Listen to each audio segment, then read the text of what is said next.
ambil tanpa di rumah, tamunya rumah bunyi guli kursi tu, bawa dalam pering elok-elok tok di ruang tamu. Tok atas riba saya nak ijazah ni, saya bukan duduk dalam TV dalam TikTok, saya di hadapan kamu ambil keberkatan ijazah ni. Saya kata ijazah, tuan-tuan kata qabil tu. Balik bacalah. Balik bagilah mudah-mudahan. Siapa nak boleh angkat tangan, kita baca ramai-ramai. Bukan menghapus ke kertas je. Warga pencin yang ada di hadapan saya, ramai. Warga monopos juga ramai. Hadirin hadirat, bakal-bakal jenazah yang dirahmati serta disayangi Allah sekalian. Assalamualaikum warahmatullahi wabarakatuh. Alhamdulillah, syukur kita kepada Allah Subhanahu Wa Taala kerana pada malam ini kita hidup lagi. Saya ulang balik, pengurusi sebut benda ni tadi. Tolong pejam mata, hayati ungkapan ini, syukur kita pada Allah malam ni kita hidup. Allah bagi nafas lagi pada kita. Ingat ataupun tidak kamu, berapa ramai sahabat handai kamu yang telah pergi? Jiran tetangga, anak beranak, kaum kerabat kita yang telah mati. Tapi kita stay hidup. Maka sebutlah Alhamdulillah. Sebut kuat-kuat, saya nak dengar. Alhamdulillah. Syukur ya Allah, kerana masih lagi menghidupkan aku. Ya Allah ya Tuhanku, panjangkanlah usiaku. Amin ya Rabbal Alamin. Itu doa. InsyaAllah dengan doa yang kita kumandangkan pada malam ini, Allah top up lagi umur kita 10, 20, 30 tahun insyaAllah. Karena kalau saya tanya pada malam ini, siapa yang nak mati pada malam ini, tolong angkat tangan, saya nak tengok. Oh, nak mati malam ni ada? Tak ada. Saya pun tak nak lagi. So, syukurlah dengan kehidupan yang kita ada pada hari ini. Tapi jangan sedar hati, mungkin malam ni kita mati. Siapa tahu? Dan yang kedua, dalam kehidupan yang Allah berikan pada kita pada malam ini, Allah warnai kehidupan kita ini dengan satu nikmat, satu rezeki yang besar, iaitulah kesihatan. Dulu ceramah bak sihir, penyakit ain, syukur dulu benda-benda ni. Sihat ni satu rezeki. Jangan kita ingat makan, minum, pakai je rezeki. Sihat kita ni satu rezeki. Cuba pergi di SKL pada saat ini, penuh katil orang sakit yang duk kencing dalam plastik, yang duk tambah oksigen, macam-macam hal di hospital sana, tapi kita bebas daripada itu semua. Maka sekali lagi saya nak dengar, sebutlah Alhamdulillah. Syukur ya Allah kerana memberikan kesihatan kepada aku. Ya Allah ya Tuhanku, jadikanlah aku makin tua, makin sihat. Jadikanlah aku makin tua, makin rajin beribadah. Ya Allah ya Tuhanku, kekalkanlah kesihatan aku. Amin ya Rabbal Alamin. Dua. Itu namanya syukur. Sebab apa saya paksa sebut? Kerana Allah menyebut wala in syakartum la azidannakum. Janji Allah pada mereka yang bersyukur, tolong bagi tahu berita gembira, aku akan tambah lagi kesyukuran kamu itu. Kamu bersyukur umur, Allah top up umur. Kamu bersyukur sihat, Allah tambah lagi kesihatan kita insya-Allah. Berapa dah saya ajak kamu bersyukur pada malam ni? 2. Yang ketiga, syukur juga kita pada malam ini kerana Allah pilih kita di saat dan pada ketika ini berada dalam majlis ilmu di taman syurga atas masjid rumah Allah. Masya Allah, itu luar biasa. Tuan-tuan, tengok kedai makan di luar sana tak cukup kerusi masa ni. Tengok pasar raya tak ada parking kereta masa ni. Tengok orang mancing ikan tengah makan masa ni. Kaki berita tengok TV, banjir dan sebagainya masa ni. Tapi kamu tinggal itu semua, mari duduk atas masjid. Ini kata ulama tanda-tanda husnul khatimah insya-Allah. Jadi bila kita berada dalam majlis yang mulia ini, jangan lupa kita baca satu doa. Nak start bagi ubat dah ni. Doa ni kata ulama, siapa baca dia cepat ingat, dia lambat lupa, dan siapa baca doa ni dia nak mati boleh ngucap. Dia tak nyanyuk ngucap. Di hadapan saya pada malam ini, tolong angkat tangan. Siapa boleh garanti dia nak mati boleh ngucap, tolong angkat tangan nak tengok. Jangan main-main. Ngucap masa nak mati ni dia tak kira hafal, dia kira amal. Mudah-mudahan amalan kamu pada malam ini meringankan lidah kamu untuk mengucap satu hari nanti. InsyaAllah. Kita doa. Masa tu kamu dalam ICU, apatah lagi ditidurkan, bernafas dengan oksigen dalam mulut besar botol ni, waya duduk dalam mulut. Mata disaltik dah, tubik air mata ke tepi. Anak beranak tak boleh nak masuk musim Covid ni. Kamulah bertarung maut.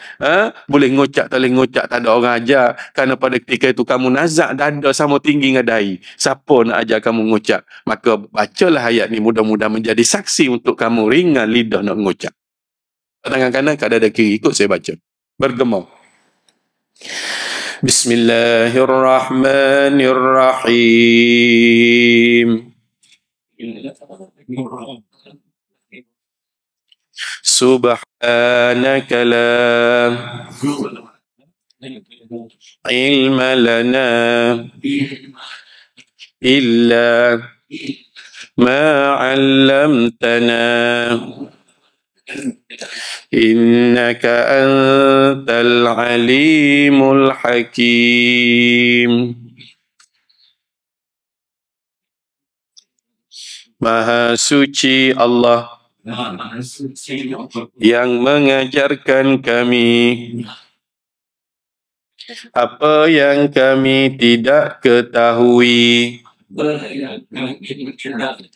Maha suci Engkau, sesungguhnya Engkaulah yang maha mengetahui lagi bijaksana. Subhanaka la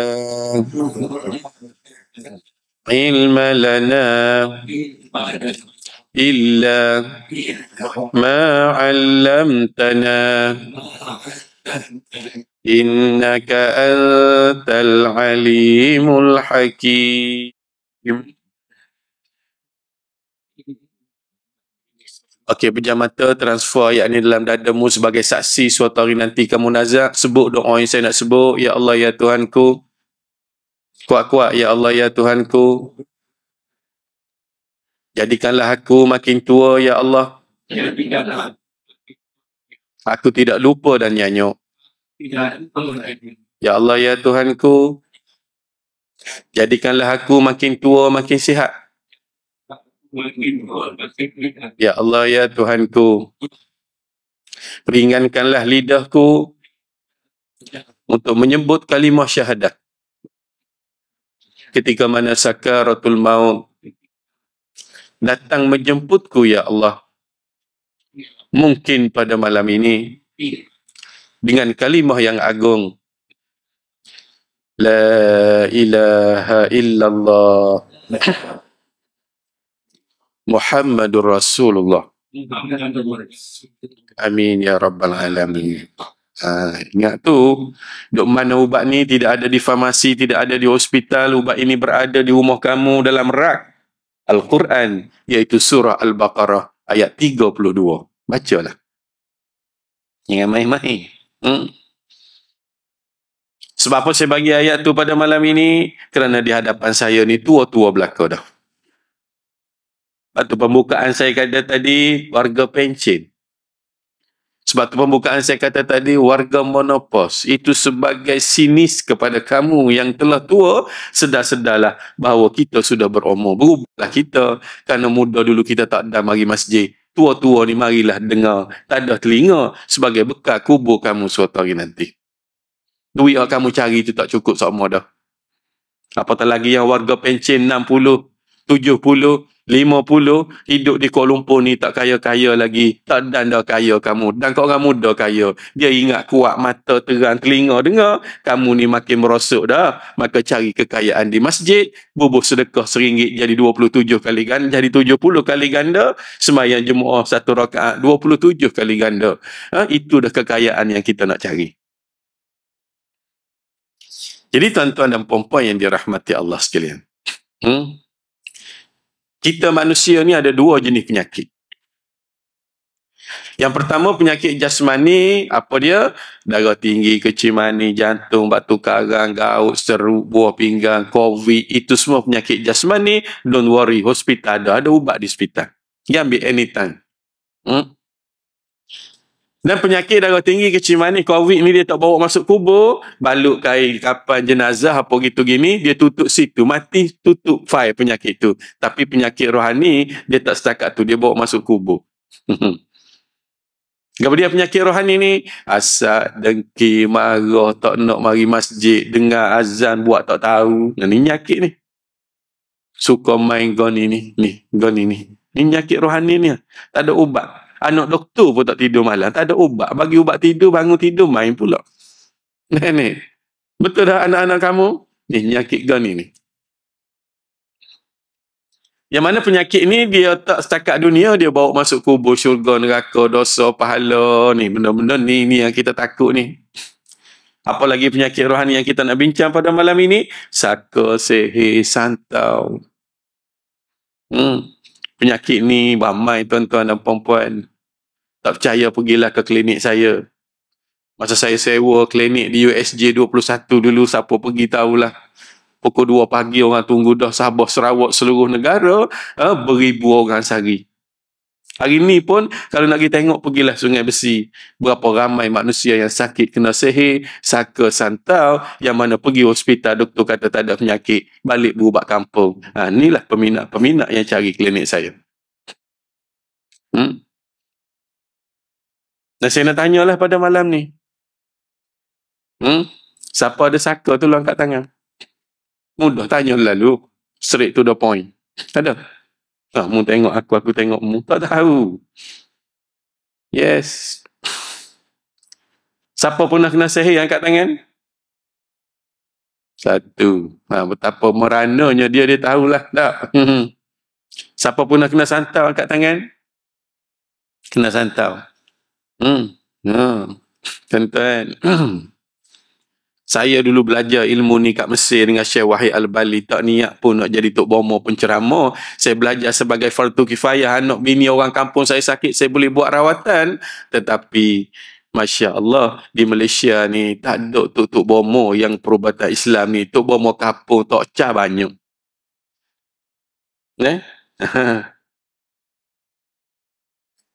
Lepas tu saya pergi ke Mesir, saya belajar dua ilmu. Yang pertama, ilmu masuk kuliah. Saya dapat ijazah kuliah bahasa Arab dengan pengajian Islam. Yes. Dalam masa yang sama, saya dapat ijazah luar kuliah. Saya laki dengan Tok Guru di Kafrul Syekh, Tonto Syekh Wahid Abdul Salam Al-Bali. Kita laki dengan dia dalam masa yang sama, boleh ijazah juga. Dua ijazah. Masa duduk buku baju dalam beg nak balik kawan-kawan. Cakap lah. Orang ni kata aku insya-Allah jadi ustaz, aku jadi qadhi, aku jadi hakim. Saya pun kata apa, aku ada dua ijazah. Aku rasa ijazah hak ni laku pada hak ni. Walaupun GPA tu iktiraf, tapi J boleh iktiraf ijazah kau ni. Betul sungguh tuan-tuan dan puan-puan. Balik Mesir, saya jadi cikgu 10 tahun. KPLI, jadi cikgu. Dalam masa yang sama, di sekolah saya penuh orang nak ambil air tawar apa semua. Cikgu besar dah pening, padang bola tak ada parking. Alah-alah, pengarah pendidikan panggil ustaz. Nak jadi Tok Bomo kau, nak jadi ustaz. Kalau Piramli dia tanya apa, Cikgu Syahri nak naik kelab kan, nak jadi cikgu. Betul tak? Saya pun garuk kepala. Saya kata, bos, bukan saya panggil orang mari sekolah, orang tengok saya dalam TV, pergi cari saya di sekolah nak berubat, mana saya suruh balik saja. Dan kau bawa air dengan penuh harapan, saya kena jampi. Itulah saya tanya, you nak jadi Tok Bomo kau, jadi ustaz? Satu soalan yang cukup payah saya nak jawab. Telefon ayah di rumah. Ayah, JPN suruh pilih dah ni, nak jadi Tok Bomo ke nak jadi perawat, nak jadi ustaz. Dia kata kamu kena jadi ustaz, Tok Bomo tak ada pencing. Orang tua-tua dia baca pencing, betul tak? Saya kata sudah, nak mengajar tak boleh dah. Orang ramai pergi cari. Last kali saya letak jawatan, saya berkecimpung dalam bidang perubatan Islam ni sampai hari ni. Dan Alhamdulillah, hari ni orang kenal saya kerana saya ni satu batch dulu. Kalau forum perdana Al-Kuliah, dalam halaqah ke, dalam semani kurma ke, batch saya semua dah meninggal. Tuan Guru Harun Din tak ada, Hasan Din tak ada, Osman Muhammad Din tak ada, Hashim Yahya, semua tu geng saya. Masa tu saya umur 20-an, mereka dah 60-70. Saya sempat bergandingan dalam media arus perdana. Mereka telah pergi meninggalkan kita. Yang tinggal saya orang kenal. Jadi, pada malam ini saya nak ijazah ayat-ayat tertentu yang boleh jadi bekal untuk kamu, terutamanya penyakit yang kita tak nampak ni. Saya akan bagi tahu tuan-tuan dan puan-puan tanda-tanda orang yang terkena sihir, tantau ataupun saka ni ada tanda-tanda dia. Maha suci Allah yang menjadikan sesuatu atas muka bumi ni didahulukan dengan tanda-tanda. Kiamat nak berlaku. Tak berlaku kiamat tu kecuali ada tanda-tanda kiamat. Kecil dan besar. Hujan nak turun. Allah bagi tanda-tanda hujan nak turun. Dia tak turun-turun. Basah kamu tak boleh mari masjid. Begitu juga muslimat nak bersalin pun ada tanda-tanda. Dia tak tubik beruh terus. Beranak dalam kuliah. Susah. Betul tak? Ada tanda-tanda nak bersalin. Sihir ke, ain ke, saka ke, santau ke. Ada tanda-tanda dia. Yang ni saya nak bagi tahu pada malam ni. Sebelum tu saya nak tanya dulu, siapa ada saka tu lah angkat tangan. Takut-takut ada. Kalau ada angkat tangan. Yang mana saka ni kadang-kadang kita tak tahu. Tapi dengar definisi saya ni, mudah-mudahan boleh ukur kamu ada ke tak ada. Saka ialah satu perjanjian yang dibuat oleh nenek moyang kamu satu ketika dulu. Tok nenek kamu dulu bela jin iblis. Nak apa? Dia nak kuat. Pergi buka tanah, belum ada felda, belum ada fekra. Tutup kamu dulu, buka 20 hektar tahun 50-an dulu. Bukan ada kes excavator pun masa tu dengan parang je. Hutan belantara, pokok balok besar-besar tiang masjid, dia tebah-tebang jadi padang bola. Kekuatan mari di mana kalau tidak bela benda ni? Geran mari tahun 70-an dah. Ataupun untuk mendapatkan kekuatan, orang zaman dulu nak kuat, penjagaan, nak jaga kebun dalam hutan tu, ubi, padi, tanam, binatang tak usik pun. Ataupun untuk mendapatkan perubatan, orang zaman dulu sakit dia tak pergi hospital, dia pergi motor bomo dulu. Tutup nenek kita dulu. Ataupun untuk mendapatkan perbidanan, orang zaman dulu nak beranak, dia tak beranak hospital, dia beranak di rumah. Ni geng-geng hak umur 60-an ni semua beranak di rumah belakang dengan Tok Bidan. Hidup pun boleh jadi AJK masjid. Tak? Ataupun untuk mendapatkan kebudayaan, orang zaman dulu tak ada handset, tak ada handphone nak main. Dia ada permainan-permainan tertentu. Di Johor ada satu tarian yang melibatkan saka baka. Apa dia? Kuda kepang. Orang Johor tahulah. Kuda kepang bukan hinggap di sebarang orang. Tuk dia dulu main kuda kepang dah. Jatuh ke anak, jatuh ke cucu. Naik, yang dibuat kuda daripada plywood je. Lompat sama tinggi dengan kipas. Kekuatan mari di mana? Kuda kepang. Orang dulu tahu dah. Kuda ni kuat. Sebab tu pay paling kuat. Pay apa? Pay kuda. Dia tahu dah dulu. Ni ekor ni. Apa horsepower ni? Betul tak? Kuasa kuda. Di Terengganu ada satu kebudayaan yang melibatkan saka baka. Apa dia? Ulik mayang. Duduk tepi laut menyanyi pulut kuning apa semua. Ulik mayang diulik puteri 7. Bilang puteri 1 sampai puteri 7. Yang laut balik ke laut, yang darat mari ke larat. Itu pemujaan di Terengganu. Saka lah tu. Di Kelantan ada kebudayaan dia yang melibatkan saka baka. Apa dia orang Kelantan? Mai mok yu, mai teri, mai dikit barak, mai gasing. Kalau tak percaya, mari bersama saya pergi tengok satu kampung di Pasir Putih, mai gasing ni. Buat daripada kayu, ambil tali, capok gasing. Ada orang capok biasa, ada orang capok luar biasa. Orang luar biasa dia perasak dulu malam tu. Dia kata, hei mamban tanah, mamban api, mamban angin. Dia kata, jangan salih. Mari duduklah dalam gasing aku ni, biar dia musim 2-3 hari tak berhenti. Aku nak benar, nak hadiah sidik guru, sidik aku, sidik berkat, kata la ilaha illallah. Masa tadi gasing, pung, dia lambung. Musim. Orang lain 2 jam, 3 jam berhenti. Dia 2 hari tak berhenti lagi. Siapa ni kata padan lah, aku penat dah duk pusing. 2 hari dah tak makan minum, aku duk pusing gasingmu. Yes, itu pemujaan di Kelantan. Dengan syarat-syarat yang tertentu, biasanya 7 keturunan. Ni 7 keturunan ni lama, tuan-tuan dan puan-puan. Betul kalau kamu tak ada saka? Saya nak tanya, Tok Bila kita. Nama? Ayo, nama? Nama apa? Ramli bin, Zainab bin, Cik bin. Tanda-tanda awak ada saka. 3 yang kamu ingat. Sebelah dia pula. Bin, Wahim bin, saya bin, Pak je dia ingat. Jangan kata dia, kamu pun 3-4 je ingat keturunan.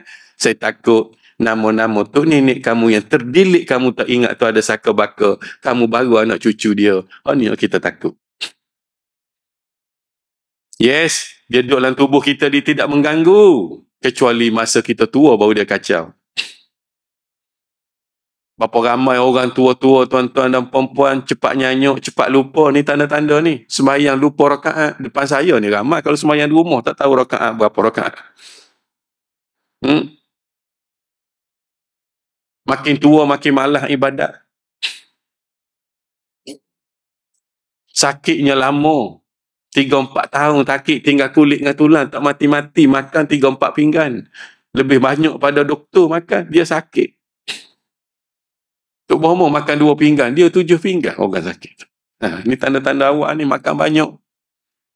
Betul lepas ni kalau masjid kita buat jamuan, tolong tengok, tambah banyak kali tu, tangkap jumpa saya. Dia ada saka tu makan banyak. Kalau masjid buku tak kat pintu ambil supik seorang, kalau ambil orang 3 tu tolong tangkap. Yalah dah tu. Lagi yang paling kita takut dia nak mati, payah nak ngucap. Ni kita nak bicara ni. Ingat, kadang-kadang benda ni duduk dalam tubuh badan kamu, kamu tak tahu pun. Malam ni saya nak baca ayat, ramai-ramai bergemur ikutlah. Mudah-mudahan dia panah dengan ayat ni duduk dalam tubuh badan kamu, dia akan terbang pergi. Terutamanya kalau ada depan saya ni orang Negeri Sembilan, orang Melaka, berhati-hati. Ada tak tolong kat tangan? Sebab pengalaman saya sana banyak. Sana masih ada lagi nak mati, buka bumbung. Orang tua-tua belah sana mari nak pergi, kalau tak percaya, saya pergi tu duduk bawah tiang seri, buka syilih, buka bumbung, tengok langit baru boleh mati elok. Kata orang tua-tua, hadis tak ada sebut pun, tapi kepercayaan. Kadang-kadang Tok Bomo mati dulu, naik jatuh, pecah kepala.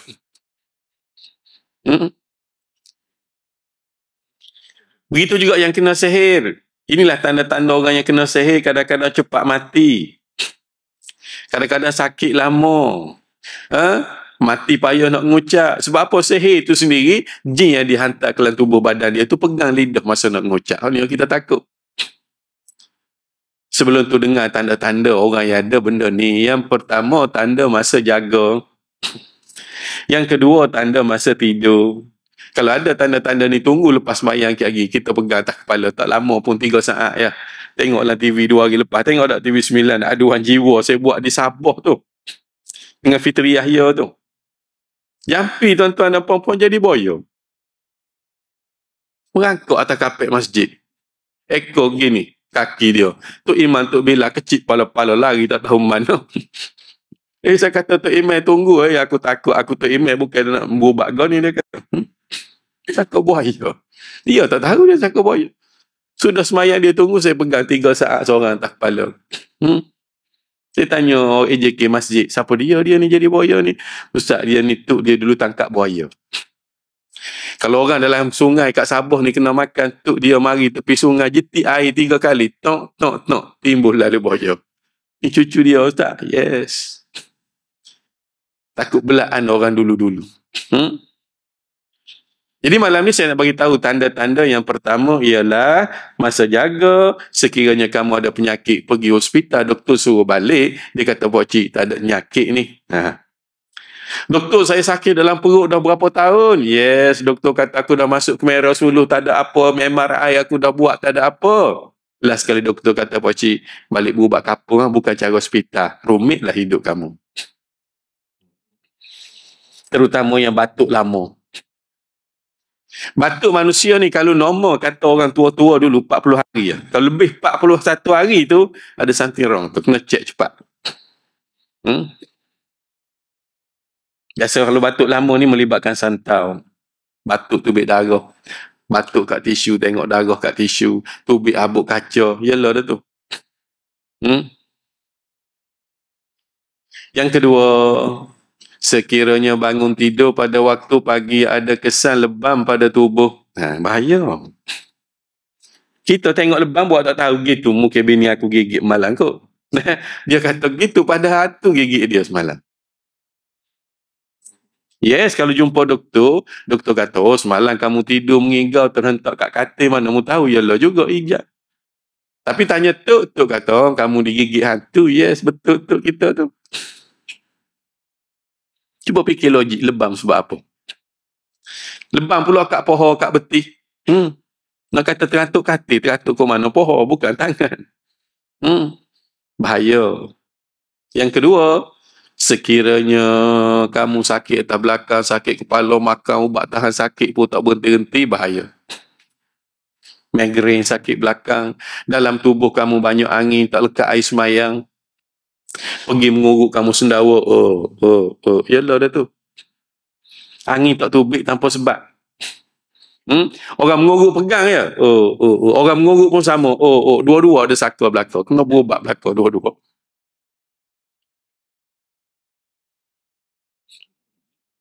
Lagi, rumah nampak kelibat kat tangga, kat bilik air, kat store. Duduk rumah bertingkat-tingkat, bunyi guli kursi atas. Ramai ni rumah bunyi guli kursi ni. Tolong angkat tangan. 1. Mana tak angkat tangan makin kuat bunyi. Tengoklah, saya nak bancing. 1, 2. Angkat bunyi atas ada. Orang malih kursi ke, guli ke. Angkat betul-betul nak bilang ada masalah tak. 1, 2, 3, 4, 5, 6. Ada lagi? Ada lagi? 6 orang ni berhati-hati dah. Bukan bunyi katil tu makhluk kasar, tuan rumah. Bunyi guli tu. Bunyi kursi. Tuan balik kapur tapi orang tak ada bunyi. Berhati-hati. Yang live tu ambil perhatian, ramai yang tengok suara tak ada, tolong beki. Ini kameraman kita ni. Kameraman tolong tengok suara tak ada, orang duk tengok di rumah tu. Situ ada suara. Jadi tuan-tuan dan puan-puan yang dirahmati Allah sekalian, tanda-tanda seterusnya, kalau ambil perhatian, orang yang ada saka ni, dia tak boleh balik di rumah, anak cucu dia menangis. Cucu balik mama, tunjuk atas siling nampak kepala. Menangis budak. Bahaya. Budak menangis ada sebab. Sebelum menuduh jin, cek dulu perut kembung kau tak. Sebelum menuduh jin ganggu anak kamu menangis tu, cek dulu pampers berapa hari mu tak tukar. Kalau semua itu clear, tiba-tiba menangis, pejam mata, tumiknya hentak ke lantai, duk tunjuk, maka berhati-hatilah kamu ibu bapa tu nenek, tolong alert dengan benda ni. Jangan tak percaya, tak kena, tak tahu. Berhati-hati. Lagi,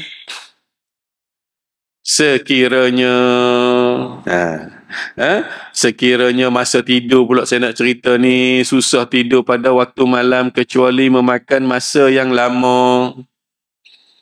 Tak boleh tidur, susah. Lepas tu tidur sekejap, terkejut, nak tidur balik, susah. Ni tanda-tanda orang kena sihir saka ni, santau ni. Ini. Lagi, tidur malam mimpi satu environment yang mana kamu hidup masa kecil dulu, rumah lama, mimpi balik. Cuba kamu ingat, kamu sekolah tadika Darjah 1 mula berada di rumah mana? Rumah tu mari balik dalam mimpi, walaupun rumah tu tak ada jadi highway dah, masih terbayang dalam mimpi itu. Yang ketiga, sekiranya bermimpi dipatuk ular. Tapi muslimat seronok mimpi patuk ular sebab apa? Orang nak pinang, dia tahu. Yes, pinang apa umur 70, gigi pun tak ada. Siapa nak pinang kamu? Cucu 40, suami duduk sebelah. Tak ada orang nak pinang. Lagi, sekiranya bermimpi orang yang telah tua balik bagi sesuatu pada kamu. Bermimpi di kawasan kotor, kawasan kubur. bermimpi najis, bermimpi dikejar binatang. Ni tanda-tanda mimpi yang bermasalah, mimpi sesak jalan. Dan sesiapa yang bermimpi hingga mimpi ini, confirm dia ada gangguan, iaitu bermimpi menyusui baby, budak kecil. Berhati-hati. Kalau ada mimpi tu malam ni, lepas isyak tolong tunggu. Kalau kamu nak buang, kita pakat baca insyaAllah. Itu tanda-tanda. Kesan dan akibat jika kamu tak buang benda ni dalam tubuh, saka ke, sihir ke, santau ke. Yang pertama sekali, makin tua, makin cepat nyanyuk. Semayang lupa rakaat. Nama cucu tak ingat. Kadang-kadang nama bini tengok muka lama baru ingat. Tu bahaya. Yang kedua, makin tua, makin malas buat ibadat. Baru ni saya terima panggilan daripada Berang. Ustaz, tolong mari rumah saya, suami saya ni Tok Imam. Ustaz dah 45 tahun dia jadi Tok Imam. Lah ni umur dia 75. Dia jadi Tok Imam masa umur 30 lagi Ustaz. Dialah akad nikah, dialah baca khutbah, dialah Tok Guru Quran. Sekarang ni Ustaz, masjid tak nak pergi dah. Tak apalah tak nak pergi masjid, saya boleh terima. Dia tua, semayang tak nak. Kita tanya, bang, bapa tak nak semayang? Dia kata, aku puas dah semayang. Orang kerja cikgu pencing, dia kata aku pun nak pencing dah semayang. Dia boleh jawab lagu tu. Dan mula dia tu imam. Anak cucu bagi Quran suruh baca, dia baling Quran. Na'udzubillah, kita tak nak ni. Dia pula kita di saat akhir. Ustaz, suami saya ni petang-petang nak pergi ke kebun sawit, dia biasa pakai serban, baju pagoda, seluar trek. Lah ni Ustaz pakai topi sudu, pakai singlet, pakai seluar pendek. Umur 75. Anak mungkin heran tengok bapa tu imam aku jadi terbalik 360 darjah ni. Buat benda ni. Berubah di saat akhir, malah buat ibadat ni yang kita takut. Lagi, sakitnya lama. Jika sakit, tinggal kulit dengan tulang 3-4 tahun. Makan minum tak, tapi hidup. Ni. Orang tua-tua dulu tahulah cerita ni. Tak mati-mati. Dan masa sakitnya juga, dia makan banyak. Pernah berlaku di Yan Kedah. Saya buat rawatan ni dah beribu rumah dah. Pelik-pelik saya bawa cerita dalam kuliah. Sebagai pengajaran. Dia kata, Ustaz, jom pergi rumah saya Ustaz. Rumah saya ni ada toyo. Kata, betul kau toyo? Ya, saya beli makanan Ustaz. Seminggu sekali ayam 2-3 ekor, ikan, sotong, udang, garam, bawang buh dalam satu peti untuk seminggu. Saya bangun pagi esok, semua makanan itu dimakan depan peti macam kucing makan. Toyo ke? Yes, sebelah rumah saya tu ada orang belah toyo. Mu jangan tuduh dia. Biar saya pergi dulu. Saya pun pergi tengok. Kata, you duduk dengan siapa? Takut anak makan tak? Saya kahwin pun tak Ustaz. Anak mari di mana? Kucing ke? Saya tak belah kucing Ustaz. Habis tu you duduk dengan siapa? Saya dah belah tuk saya stroke 3 tahun dah koma, tak bangun apa pun. Dia nak bangun makan macam mana? Dia pun, saya bagi makan pun dia tak makan. Saya kata, Kak, macam ni mudah. Saya pun bukan tuk bomo jenis tuduh. Lepas ni Kak pergi ke Pekan Gurun beli CCTV. Ni, bukti yang cukup jelas. Pasang atas peti. Panggil Cina tu pergi pasang atas peti. Cina tu kata, ayah nak pasang depan apa? Itu masalahmu. Aku nak tahu benda ni, pun pasang je, ambil duit. Pasang CCTV. Malam pertama tidak ada apa-apa. Malam kedua tidak ada apa-apa. Malam ketiga kunang-kunang je terbang pukul 4 pagi. Malam keempat, kelima tu tuan-tuan, baru jumpa makhluk hak makan tu. Apa dia? Tu dia yang sakit 3 tahun, yang seru tu, yang koma tu, malam bangun makan mentah-mentah ayam, ikan telang dengan perut-perut, telur makan dengan kulit-kulit. Oh, baru jelas. Kita tidur tak tahu. Tak. Kita nak tak sakit kita lagu tu. Na'udzubillah, kita tak nak. Kalau tak nak, insya-Allah. Malam ni kita amal ayat ni, kita baca doa ni, mudah-mudahan kalau ada jin boleh dalam tubuh badan kita, dia akan terbang pergi. Jangan kita undang tetamu yang tidak diundang ini. Susah hidup kita. Nak ada doa tu? Kata ulama, siapa baca doa ni, dia tak akan kena stroke. Siapa baca doa ni, ada saka baka dalam hidup dia, dalam keturunan dia akan terbang pergi ke lain. Dan siapa baca doa ni, insya-Allah rumah dia akan selamat. Terutamanya rumah yang nampak kelibat dan sebagainya, insya-Allah dia akan keluar. Ikut saya baca doa ni. Kalau nak lah, nak ke tak nak? Doa ni adalah doa Nabi Sulaiman alaihissalam, yang mana insya-Allah siapa baca doa ni selamat dia daripada segala gangguan. Ada saka baka apa ni, niat biar keluar, aku tak nak ni. Benda ni boleh menyusahkan aku nak mati suatu hari nanti. Doa ni tak payah salin, tak payah tulis. Saya buat siap dah, saya tahu dah kamu payah nak ingat. Ambil tampar di rumah, tamunya rumah bunyi guli kursi tu, bawa dalam piring elok-elok tak di ruang tamu. Tak atas riba saya nak ijazah ni, saya bukan duduk dalam TV, dalam TikTok, saya di hadapan kamu ambil keberkatan ijazah ni. Saya kata ijazah, tuan-tuan kata qabil tu. Balik bacalah. Balik bagilah, mudah-mudahan. Siapa nak boleh angkat tangan, kita baca ramai-ramai. Bukan mahal pun, sekeping kertas je. Ikut saya baca. Sementara tu ada soalan boleh tanya sambil-sambil kita bagi tu. Habis-habislah tu yang semua ada. Saya bukan mari nak menega, saya takut tak ingat.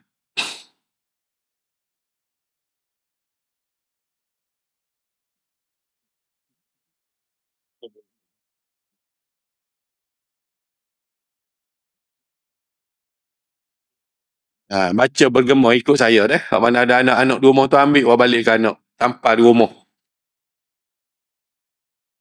Bukan beli kedai buku ni, beli berijazah ni. Tak payah saling tulis, kamu nulis Jawi pun tak kerti. Saya tolong buat dah ni. Ikut saya baca bergema. Apa ni bayar kat luar tu.